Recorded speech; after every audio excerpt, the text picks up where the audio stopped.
اللہ سے ڈرو اور وسیلہ تلاش کرو. تو آپ لوگ قرآن کے خلاف عقیدہ رکھتے ہو، اس لیے تم اس لائق ہی نہیں کہ تمہارے پیچھے نماز پڑھیں. تو کہا تو اس کو نماز نہیں پڑھنا تو تم مسجد ہی نہ آیا کر، اپنا قیام گاہ پہ پڑھ لیا کر یا آگے پیچھے پڑھ لیا کر. قصداً اگلی صف میں بیٹھنا پھر نہ پڑھنا، یہ کیا مطلب؟ کہا یہ اس لیے کرتا ہوں تاکہ ہمارے جو عوام بھائی ہیں ان کو پتہ نہیں تمہارے عقیدے کے بارے میں، تو اس طرح کرتا ہوں تاکہ کچھ ہو اور پبلک جان جائے کہ تم اس لائق نہیں کہ تمہارے پیچھے نماز ہو. اس طرح نہیں کروں گا تو لوگ جانیں گے کیسے؟ تو لوگوں کو جنوانے کے لیے یہ ایسا کرتا ہوں جان بوجھ کر کہ تاکہ لوگوں کو پتہ چل جائے کہ اگر ان کے پیچھے نماز جائز ہوتی تو مجاہد ملت جیسا عالم کیوں نہ پڑھتا. تو اس لیے ہم جان بوجھ کے. کہا تم جان بوجھ کیسے کرتے ہو؟ کہا ہاں. تو کہا کہ تم نے جو آیت پیش کی ہے اس میں تو عمل مراد ہے، یعنی وسیلہ تلاش کرو کا مطلب یہ ہے کہ نماز کا وسیلہ، روزے کا وسیلہ، عمل کا وسیلہ. تو حضور مجاہد ملت نے فرمایا کہ اس آیت میں عمل کا وسیلہ مراد ہے، یہ تم کہہ رہے ہو یا خدا نے کہا ہے؟ مناظر تو تھے دو میں ایک سے ایک مناظر، پاسدار ملت جیسے مناظر پیدا کر دیا، شمس العلماء جیسے لوگ.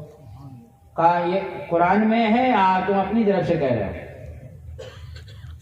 اب کیا کریں؟ تو قرآن میں تو تھا نہیں. کہا کہ جو ہے تو مفسرین نے کہا ہے. تو کہا مفسرین نے تو یہ بھی کہا ہے کہ یہاں پر وسیلہ مطلق ہے، چاہے عمل کا ہو اور چاہے بزرگوں کا ہو، سب کا وسیلہ جائے. سبحان اللہ. ایک مفسر کے مانتے ہو دوسرے کو نہیں مانتے. تو اس نے جو ہے تو فون کیا بڑے قاضی کے پاس، عبداللہ ابن عباس جس کو کہتے ہیں نا، بڑا خطرناک قسم کا تھا، اور چہرہ ہی اس کا دیکھو تو لگتا الٹی ہو جائے گی، لعنت برس رہی. اس کے بعد فون کیا، کہا کہ یہ شخص ایسا ایسا ہندوستان سے آیا، ایسی ایسی باتیں کر رہا ہے اور یہاں پر نماز بھی امام کے پیچھے نہیں پڑھتا، اور کہتا جان بوجھ کے جائیں گے اور نہ پڑھیں گے تاکہ دنیا جانے کہ تم وہابی ہو، وہابی کے پیچھے نماز جائز نہیں. سبحان اللہ. بے شک. تو اس نے کہا ھذا بلاء سلط اللہ تعالی علینا، یہ ایک بلا ہے جو ہم پر اللہ نے مسلط کر دیا. اس کو ہمارے پاس بھیج دو، ہم اس سے باتیں کرتے ہیں. تو اس نے بھیج دیا. تو مجاہد ملت رحمۃ اللہ علیہ جب اس کے پاس گئے تو اس سے پھر وہی بات ہوئی وسیلہ پر. تو اس نے بھی وہی جواب دیا کہ اس میں جو ہے تو عمل مراد ہے. تو مجاہد ملت نے کہا اچھا چلو بفرض غلط میں مان لیتا ہوں کہ یہاں عمل مراد ہے. تو یہ بتاؤ کہ عمل کا وسیلہ جائز ہے؟ کہا ہاں جائز ہے. کہا حضور کا وسیلہ ناجائز ہے، شرک ہے؟ کہا ہاں. کہا اچھا اب ایک بات آپ نے پوچھی تو اب ایک بات ہم پوچھ لیتے ہیں. کہا ہاں. کہا یہ بتاؤ عمل ہمارا اللہ کی بارگاہ میں مقبول ہے یا نہیں مقبول ہے، اس پر آپ گارنٹی لے سکتے ہیں؟ اس کی گارنٹی کون لے گا؟ پتہ نہیں ہمارے اعمال اس کی بارگاہ کے لائق ہے کہ نہیں، شرائط کے مطابق ہم عمل کر رہے ہیں کہ نہیں کر رہے ہیں. ہاں تو اس کی گارنٹی تو ہم نہیں لے سکتے. کہا عمل ہمارے اللہ کی بارگاہ میں مقبول ہے یا نہیں، اس کی کوئی گارنٹی نہیں، مگر حضور اللہ کی بارگاہ میں محبوب اور مقبول ہیں، اس کی گارنٹی خود خالق کائنات لے رہا ہے. سبحان اللہ. سبحان اللہ. ورفعنا لک ذکرک سبحان الم اللہ. نشرح لک صدرک سبحان الذی اسری والضحی واللیل اذا سجی. سبحان اللہ. سبحان اللہ. تو اللہ کی بارگاہ میں جو محبوب مقبول ہوگا اسی کی نہ خدا ایسی تعریف کرے گا، اپنے دشمن کی تھوڑے کرے گا. تو جو جس کے بارے میں کچھ پتہ نہیں کہ خدا کی بارگاہ میں وہ مقبول ہے یا نہیں، اس کا وسیلہ جائز. اور جس کے بارے میں خالق کائنات گارنٹی لے کہ میرا محبوب میری بارگاہ میں مقبول، اس کا وسیلہ شرک. تمہاری عقل پہ تو رونا آتا ہے. یہ ساری بحث عربی زبان میں ہوئی. سبحان اللہ. اب جب لا جواب ہو گیا تو کھسیانی بلی کھمبا نوچی. تو پولیس والوں کو بلایا اور گرفتار کر کے حضور مجاہد ملت رحمۃ اللہ علیہ کو جیل میں ڈلوا دیا. اور جیل میں ڈلوانے کے بعد جو ہے تو مخبری ملی بڑے قاضی کو کہ یہ مسجد امیر حمزہ میں نماز پڑھ رہا ہے. تو یہ ہوا کہ صحیح یہ جو جیلر سے کچھ ساٹھ گاٹ کیا ہوگا اور جیلر کو بلایا گیا, جانچ پڑتال کی گئی, پتہ چلا کہ ایسی کوئی بات نہیں ہے. واہ واہ سبحان اللہ سبحان اللہ سبحان اللہ. چیک کرنے سبحان اللہ. مسجد امیر حمزہ میں دیکھا گیا آپ نماز پڑھ رہے ہیں, اور اس کے بعد جب چیک کیا گیا تو آپ جیل کے اندر کمرے کے اندر سبحان اللہ سبحان اللہ. مجاہد ملت زندہ باد, مجاہد ملت زندہ باد, مجاہد ملت زندہ باد, حضور مجاہد ملت زندہ باد. سبحان اللہ. یہ ہے اس کے رسول, بہت خوب. اس کے رسول پر جو قائم رہتا ہے. ایمان کی پختگی صرف زبان سے کلمہ پڑھ لینا اور دل میں ایمان نہ اترے, اس کو بظاہر لوگ مسلمان کہیں گے مگر خدا کے نزدیک ایسا آدمی مسلمان نہیں. قرآن کہتا قالت الاعراب آمنا, گنوار کہتے ہم ایمان لائے. قل لم تؤمنوا, اے محبوب کہے تم ایمان نہیں لائے. ولکن قولوا اسلمنا, ہاں یہ کہو کہ مسلمان ہیں, یعنی بنام مسلمان, بظاہر مسلمان. تو اللہ رب العزت سے دعا ہے کہ اللہ تعالی ہمیں اس کے رسول پر قائم اور دائم رکھے, اور ایمان کے پر پختگی کے ساتھ قائم اور دائم رکھے. یہ دنیا چند روزہ فانی ہے, آخرت باقی اور دائمی ہے. ہمیں آخرت کی تیاری کرنے کے توفیق عطا فرمائے. وآخر دعوانا